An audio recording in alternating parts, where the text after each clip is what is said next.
Hi friends, இன்றைக்கி நம்ம சேனலில் கொள்ளு குழம்பு எப்படி வைக்கலான்னு பார்க்கலாம் வாங்க.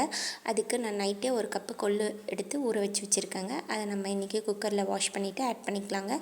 ஒரு கைப்பிடி நிறைய சின்ன வெங்காயம், 2 முழு பல்லு பூண்டு உரித்து வச்சுருக்கேங்க, அதையும் ஆட் பண்ணிக்கணும். 3 பச்சை மிளகா, 1.5 டம்ளர் தண்ணி ஊற்றி இன்றைக்கி நான் 4 தக்காளி சின்ன சைஸில் இருக்குது கட் பண்ணி வச்சுருக்கேங்க, அதையும் ஆட் பண்ணிக்கணுங்க. இது எல்லாத்தையும் ஆட் பண்ண வாட்டி குக்கர் மூடி போட்டு ஒரு 8 விசில் வச்சு வேக வச்சுக்கணுங்க.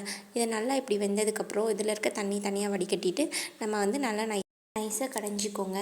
கடைஞ்சதுக்கப்புறம் இதுக்கு கூட ஒரு ஸ்பூன் சாம்பார் தூள் ஆட் பண்ணிக்கோங்க. அப்புறம் ஒரு பேன் வச்சு எண்ணெய் சூடு பண்ணி, எண்ணெய் சூடானதும் ஒரு ஸ்பூன் கடுகு, 1/2 ஸ்பூன் சீரகம் போடுங்க. அப்புறம் ஒரு சின்ன சைஸு வெங்காயத்தை நான் கட் பண்ணி வச்சுருக்கேன், அதையும் ஆட் பண்ணுங்கள். ஒரு வரமிளகா, கருவேப்பிலை இது எல்லாத்தையும் ஆட் பண்ணிவிட்டு வதக்கி விட்டு நம்ம கடைஞ்சி வச்சுருக்கோம் இல்லைங்களா கொள்ளுப்பருப்பு, அதையும் சேர்த்து இதில் ஆட் பண்ணிக்கோங்க.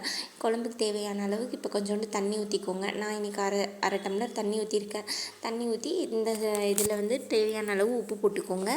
உப்பு போட்டு ஒரு 10 நிமிஷம் நல்லா குழம்பு கொதிக்கிட்டுங்க. ஹை ஃப்ளேமில் வச்சு கொதிக்க விடுங்க. குழம்பு நல்லா கொதித்து கெட்டியாகி வந்துருங்க. அப்போ நம்ம கொத்தமல்லி இலைகள் போட்டு சர்வ் பண்ணிடலாங்க. இது ரொம்ப ஹெல்த்தியாக இருக்குங்க, டேஸ்ட்டாகவும் இருக்கும். நம்ம வெயிட் லாஸ்க்கெலாம் ரொம்ப ஹெல்ப் பண்ணுங்க கொள்ளு. இது குழந்தைங்களுக்கு கொடுங்க, ரொம்ப சத்தான உணவுங்க இது. நம்ம சாப்பாட்டோட சப்பாத்தியோடு சாப்பிட்லாங்க, ரொம்ப டேஸ்ட்டாக இருக்கும். வீடியோ பிடிச்சிருந்தால் லைக் பண்ணுங்கள், ஷேர் பண்ணுங்கள், சப்ஸ்கிரைப் பண்ணுங்கள். தேங்க்யூ.